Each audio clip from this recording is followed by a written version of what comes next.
అరికాలు విదిలించి మహాసముద్రాన్ని లంఘించినవాడు.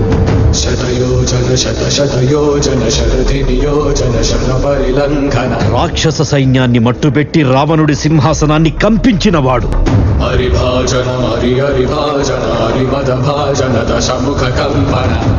చిన్న నిప్పురవ్వతో లంకా నగరాన్ని అగ్నిలో అలికినవాడు.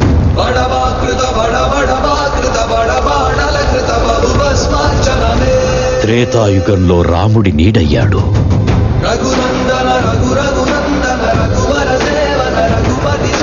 ద్వాపర యుగంలో కృష్ణార్జునుల రథకేతనమై గర్జించాడు.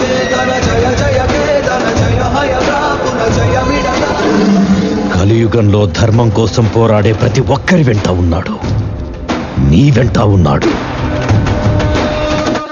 ధర్మ కర్మ నిర్వహణ కోరిన దర్పతోడ దుర్జయ సమమౌలని చాటిన నాటి పురాణ ప్రబోధం నలుచరకులుగా